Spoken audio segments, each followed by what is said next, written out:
کی بات ہے جب لوگ سادہ اپنی محنت پر گزارا کرتے تھے۔ ایک سنسان علاقے میں شہر کی چہل پہل سے دور دو دوست رہا کرتے تھے۔ ایک کا نام جمال تھا اور دوسرے کا نام علی تھا۔ دونوں پیشے سے مزدور تھے۔ وہ دونوں سادہ دل محنتی تھے اور دولت کی دنیا سے بہت دور تھے۔ ہر صبح وہ سورج نکلنے سے پہلے ہی مزدوری پر روانہ ہو جاتے۔ دن بھر کی سخت محنت کی وجہ سے جب شام کو تھکے ہارے گھر لوٹتے تو ایک درخت کے نیچے بیٹھ کر روٹی کے چند نوالے آپس میں بانٹ لیتے۔ ان کی دوستی میں خلوص، محبت اور خاموش سی وفاداری چھلکتی تھی۔ لیکن وقت ایک سا نہیں رہتا۔ ایک دن ایسا آیا کہ ان دونوں کے درمیان سخت جھگڑا ہو گیا۔ بات اس قدر بڑھ گئی کہ وہ قاضی کے پاس جا پہنچے جھگڑے کا فیصلہ کروانے کے لیے۔ جھگڑے کی وجہ یہ تھی کہ انہیں جو مزدوری کا معاوضہ ملا تھا، دونوں نے اپنا اپنا حق جتانا شروع کر دیا، اپنا اپنا حق زیادہ ظاہر کرنا شروع کر دیا۔ جمال کا کہنا تھا کہ زیادہ محنت میں نے کی ہے، اس لیے زیادہ معاوضہ مجھے ملنا چاہیے۔ علی فوراً بول اٹھا کہ میں نے بھی برابر محنت کی ہے، بلکہ اس سے زیادہ کی ہے، اس لیے زیادہ معاوضہ مجھے ملنا چاہیے۔ بات قاضی تک جا پہنچی۔ وہ فیصلہ کروانے کے لیے قاضی کے پاس جا پہنچے۔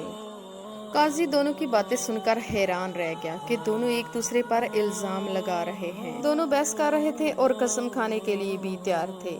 فیصلہ مشکل تھا۔ بظاہر دونوں معصوم لگ رہے تھے، دیکھنے میں دونوں سچے لگ رہے تھے۔ معاملہ پیچیدہ تھا۔ فیصلہ کیسے کیا جائے؟ کوئی گواہ بھی نہیں تھا۔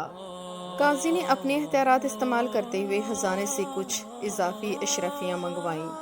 پھر جو رقم دونوں مزدوروں نے اپنی اپنی محنت کے بدلے مانگی تھی، ان دونوں میں برابر تقسیم کر دی۔ بظاہر تو دونوں خوش ہو گئے اور فیصلہ بھی انجام کو پہنچ گیا۔